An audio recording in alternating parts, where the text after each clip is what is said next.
As cores da minha igreja são o branco e o amarelo. O meu nome é Eduardo Simões, pai e esposo, e este é o nosso canal. Bem, pode parecer estranho, mas o catolicismo romano é uma coisa muito recente no Brasil, talvez quase tão recente quanto a democracia liberal, né? E a causa disso, né, que causa espanto a nós todos, que quem escuta isso pela primeira vez, é que o catolicismo veio para o Brasil trazido pelo Estado português, né? E o Estado português, muito precocemente, lá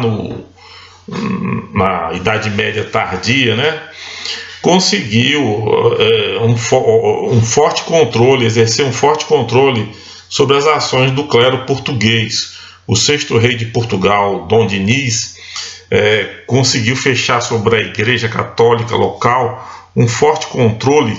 de tal sorte que praticamente a transformou numa extensão, num apêndice do Estado português. Havia-se entre o Estado português e a Igreja Católica local um acordo, um tratado, um modus vivendi, chamado de padroado, batizado como padroado, né, que especificava os direitos e os deveres da igreja em relação ao Estado e do Estado em relação à igreja. A vantagem para a igreja era o suporte constante do Estado, né, e a certeza de que outra religião não entraria em Portugal para contestar o seu monopólio ideológico. Mas o preço disso foi a igreja ficar submissa, fortemente submissa ao Estado português, em especial a pessoa do rei. Ou seja, nenhum documento da Santa Sé, do Papa, poderia ter efeito legal, ter efeito positivo em Portugal, sem que este documento não tivesse antes passado pelas mãos do rei e obtido dele o seu cúmplice, o placet, né, chamado. Então, o clero português, por assim dizer,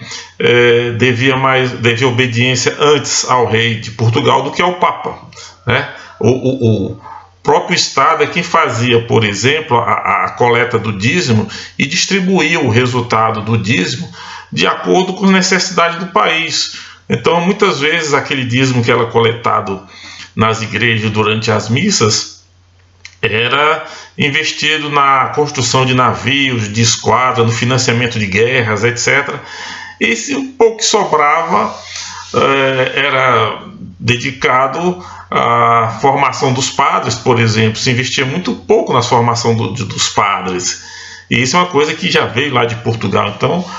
principalmente os padres que vinham aqui para o Brasil, né?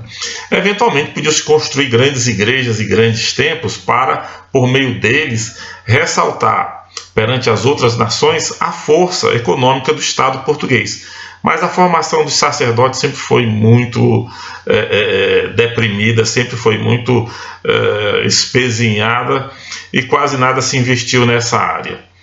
Bom, o resultado disso é que, quando o Brasil se tornou independente de Portugal, essa prática do padroado continuou existindo. Por exemplo, durante o Império, os padres eram considerados funcionários públicos. Eles recebiam seus salários, seus emolumentos, como eles falam, né, por meio do Estado. Eles deviam lealdade a Dom Pedro II, aos imperadores do Brasil, o Dom Pedro I e o II, né? E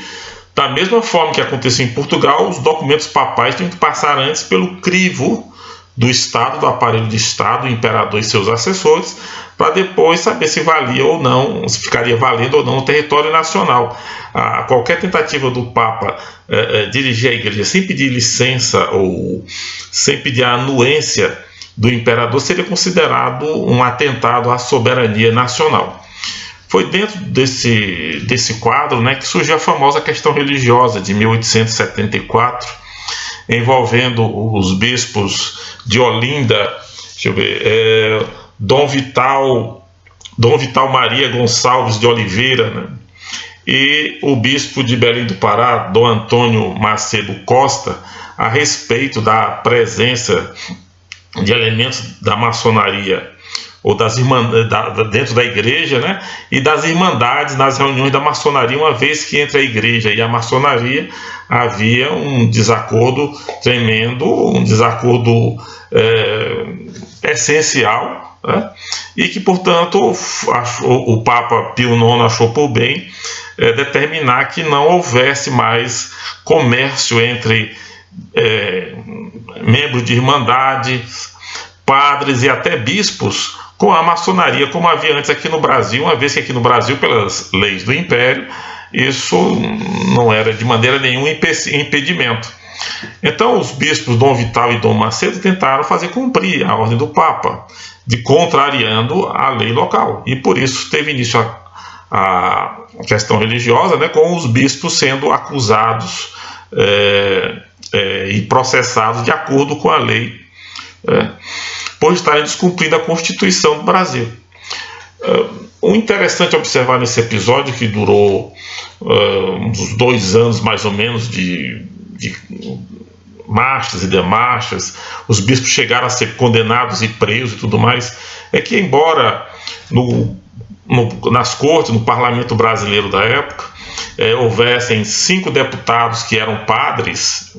nenhum deles assumiu jamais o púlpito do parlamento para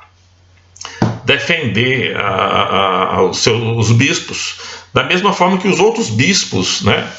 do Brasil também ficaram calados, procurando evitar confrontos com o imperador, e ninguém saiu para assumir a defesa dos 2 bispos presos, exceto alguns deputados que eram católicos, praticantes e tudo, e assumiram a defesa dos bispos e falaram no parlatório do plenário e tudo, no sentido de denunciar aquela injustiça ou aquele excesso que estava havendo.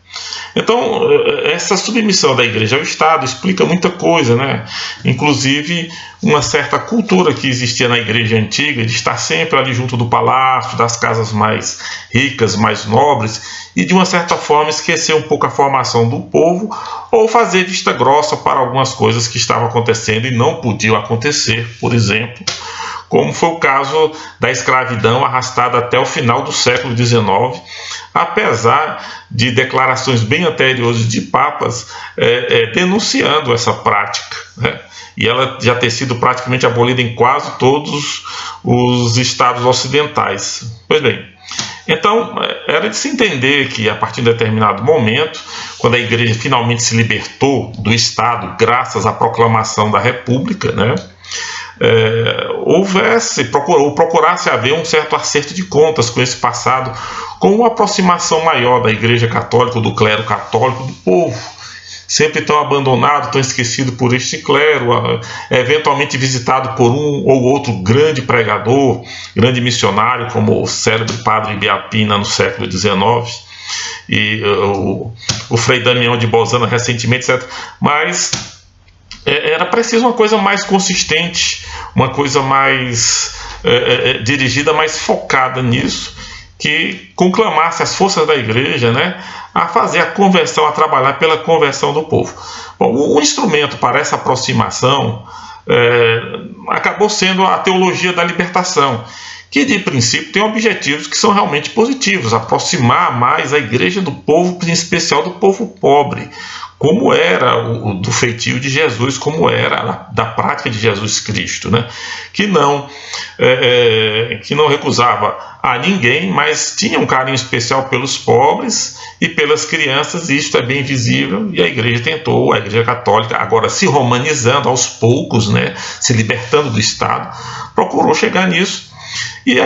a teologia da libertação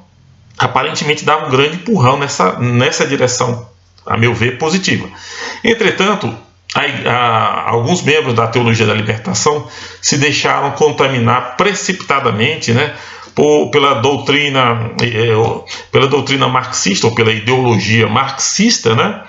e, por assim dizer, acabaram desvirtuando aquilo que seria um movimento muito positivo da igreja, confundindo as mentes e dando uma certa impressão de que, ao invés deles estarem convertendo os socialistas, os comunistas, que também precisam de conversão, é claro, né,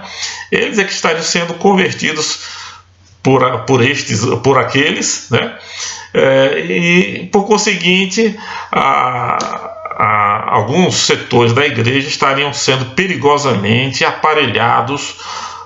por essas forças socialistas, esquerdizantes, etc., no sentido de tornar o discurso da igreja afinado mais com a teoria das esquerdas do que com o evangelho propriamente dito. Eu acho que aqui no Brasil, no caso brasileiro, isso aconteceu com razoável frequência. E ultimamente a gente tem visto um pouco dessa tendência a aparecer nos posicionamentos, em alguns posicionamentos que a CNBB vem fazendo, em especial em união com a OAB, a CUT e a UNE, né? A OAB é uma organização de classe, ninguém pode falar nada a respeito assim de princípio, mas o fato dela a CNBB está constantemente se aliando a CUT e a UNE aponta claramente para uma escolha à esquerda, uma vez que esses órgãos são claramente monopolizados ou são claramente aparelhados pelos grupos de esquerda, pelas principais correntes de esquerda do país, né, em detrimento, eu acho, a meu ver, né, de um diálogo mais amplo que aconteceria se a CNBB se agregasse, procurasse agregar entidades mais pluralistas, né, menos fundamentalistas, vamos dizer assim, porque o discurso tanto da CUT, dessa representação de operários como a CUT, como dos estudantis como a UNE, são muito dirigidos, são muito focados, e isso não convém, isso desgasta. Então a primeira grande intervenção da igreja que eu achei muito negativa foi no caso do impeachment, ou do impedimento da presidente Dilma Rousseff, né, onde a CNBB vai tomar um posicionamento claramente contrário àquilo que o povo clamava nas ruas do Brasil. O resultado dessa aproximação irrefletida à esquerda foi que, mais uma vez na história, a CNBB perde contato com o povo, com uma grande parcela do povo, com a maioria do povo, né? E acaba se isolando na direção de um grupo que está ficando cada vez mais minoritário, que a cada momento mostra o seu fracasso. Mas como foi que isso aconteceu e quais são as consequências disso, eu pretendo falar no meu próximo vídeo. Muito obrigado.